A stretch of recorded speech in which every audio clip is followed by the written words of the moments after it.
Des manifestants dans toute l'Europe se sont rassemblés samedi pour exprimer leur soutien au peuple iranien dans le contexte de la guerre en cours avec les États-Unis et Israël. De nombreux manifestants ont exprimé leur soutien au prince héritier en exil Reza Pahlavi, fils du dernier Shah d'Iran qui se présente comme une alternative après la mort du guide suprême Ali Khamenei, tué par une frappe israélo-américaine. Paris a été la scène de deux manifestations, l'une en faveur de Pahlavi, l'autre dénonçant le scénario de son retour. Les activistes pro-monarchie portaient des photos du fils du défunt Shah et brandissaient des drapeaux américains, israéliens et iraniens d'avant la Révolution. Mais d'autres manifestants vêtus de gilets jaunes portaient l'inscription « Libérez l'Iran » et arboraient sur leurs mains des autocollants sur lesquels on pouvait lire « Ni Shah ni Mollah ». Des centaines de manifestants pro-Pahlavi se sont également rassemblés à Stockholm et à Berlin, brandissant des photos de l'héritier et de son défunt père.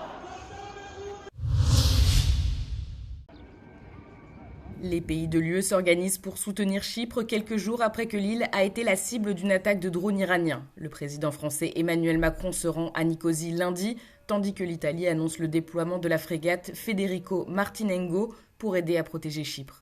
Une série de navires militaires européens ont été envoyés pour soutenir les préparations de protection de l'île alors que la guerre continue au Moyen-Orient. Per garantire la sicurezza dei confini dell'Unione Europea abbiamo anche disposto il dispiegamento di una fregata italiana a Cipro, un atto che è di solidarietà europea, ma soprattutto di prevenzione. La Grèce, la France, l'Espagne, les Pays-Bas et le Royaume-Uni participent déjà à la force navale européenne en Méditerranée orientale, à l'instar du dirigeant chypriote et des dirigeants des autres pays impliqués dans la protection de Chypre. Giorgia Meloni a précisé que cette initiative ne signifiait pas que l'Italie prenait part au conflit. Cependant, le président Donald Trump a déclaré à la presse italienne que Meloni essayait d'aider les États-Unis. Les récents développements ont déclenché un débat houleux sur la présence de bases militaires britanniques à Chypre. Samedi, des centaines de personnes ont manifesté dans la capitale chypriote, appelant à la fin de toute utilisation des bases dans la guerre en cours au Moyen-Orient.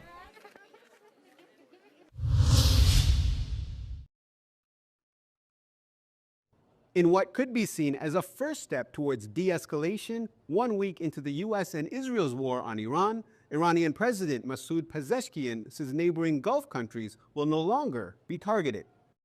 Pezeshkian a tenu à présenter ses excuses aux pays voisins qui ont été attaqués par l'Iran. Il a suggéré que ces incidents pourraient être le résultat d'une mauvaise communication au sein des forces armées et insisté sur le fait que celles-ci ne doivent pas attaquer les pays voisins à moins d'être attaquées depuis leur territoire.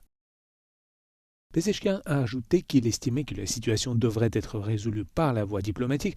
Cependant, peu après cette déclaration, le ministère de la Défense du Qatar a déclaré avoir intercepté un missile balistique lancé en direction de Doha.